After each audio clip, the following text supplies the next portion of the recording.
Video games, one of the world's favorite pastimes. And hell, look at the amount of gaming YouTube channels that has grown since the gaming crash, or since YouTube has been created. So that gives gaming YouTubers like me a lot of people asking, hey, what's your favorite video game? What's your favorite PS2 game? What's your favorite PS1 game? What's your favorite Xbox game? What console did you start out with? Well, I'm getting asked these questions a lot.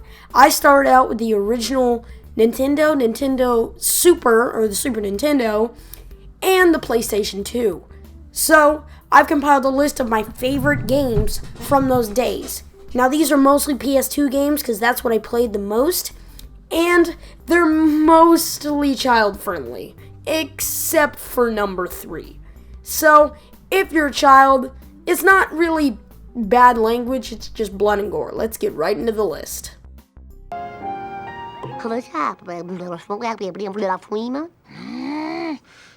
Bart, what's causing your ooga booga talk?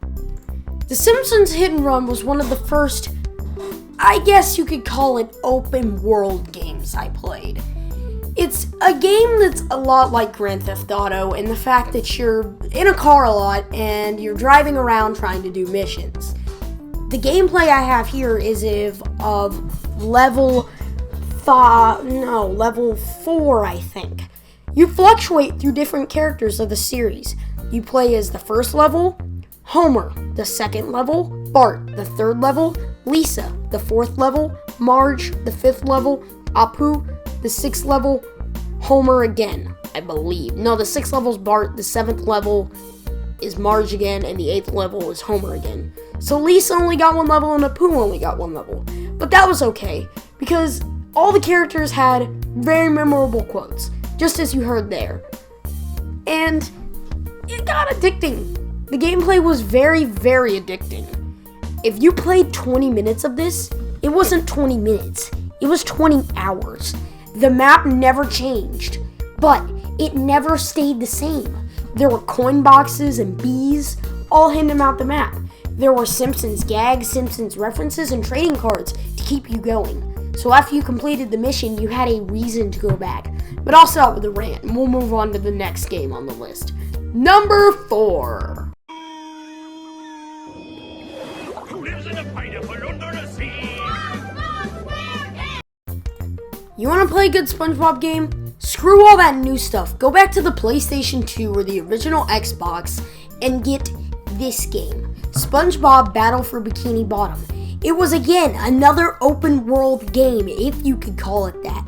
You got to explore huge environments such as Goo Lagoon, Rock Bottom, and my personal favorite, the Sand Place, where Sandy and SpongeBob do all that stuff. There were all sorts of moves and tricks you can use to get through the level fast, or you could play cautious and kill everything in your way. It was amazing. There were shiny objects and golden spatulas to keep yourself going. This is actually one of the games I completed first. Yes, you heard that right. This was one of the very first games that I, one of your favorite YouTubers, completed. Not only that, it also had different missions to get different golden spatulas. Like this one you see here. Instead of just going around and doing a simple mission, you could pick them up and do multiple at a time. This game was truly a masterpiece. I don't remember. Oh, yeah, I do. THQ made it. 3 of the games on this list were made by THQ. They did something right, besides make their logo really loud. Next game, number 3.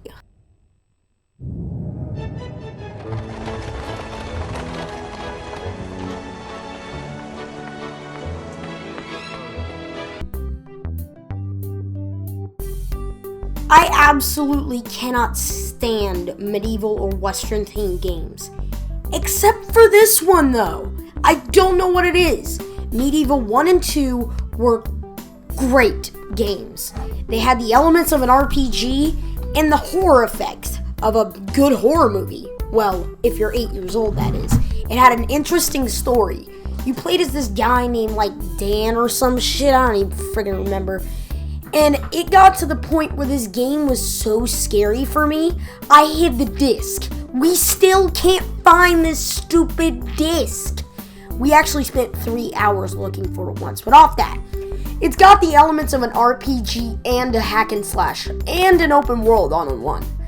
It depends on what game you're playing and what console, but the graphics depend. It actually was one of the first games that I used cheat codes for. Yes, you heard that right. The last game was one of the first I completed, and this is the first game I found cheat codes for. Now, you did start with some weird weapons, like, are you using an arm? What? But that didn't matter, because by the time you realized you were using your arm, you excelled and you already had found your first weapon.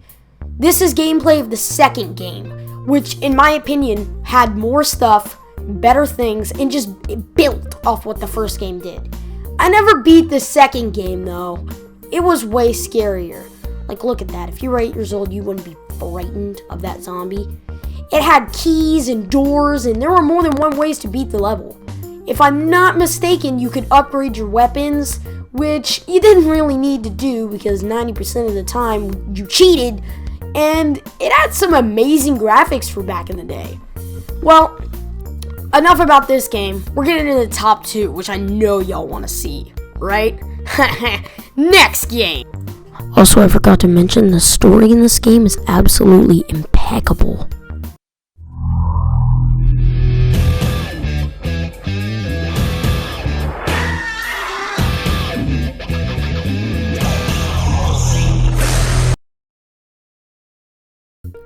Probably the best 2D fighter I've ever played. Dragon Ball Z Budokai 1 comes in at number 2 on this list. I don't know why this gameplay is sped up, but I can't complain because I ripped it from YouTube. It had all the things you'd want from a 2D shooter. Combos, custom moves, skills, and the elements of an RPG. There was a weird capsule system though, and the health bars didn't make sense sometimes. But that's okay, because you could use the motherfucking Spirit Bomb, which you couldn't use in other games. And this game was also one of a kind, because it was also on the PlayStation 1. God, look at those graphics. For that time, it should have been on the Xbox 360. You could go Super Saiyan 1 as Goku, 2 as Gohan, and I think you could even unlock 3. But the gameplay's over now, so I have to go on to my favorite game of all time, which is something cool or something like that, yeah.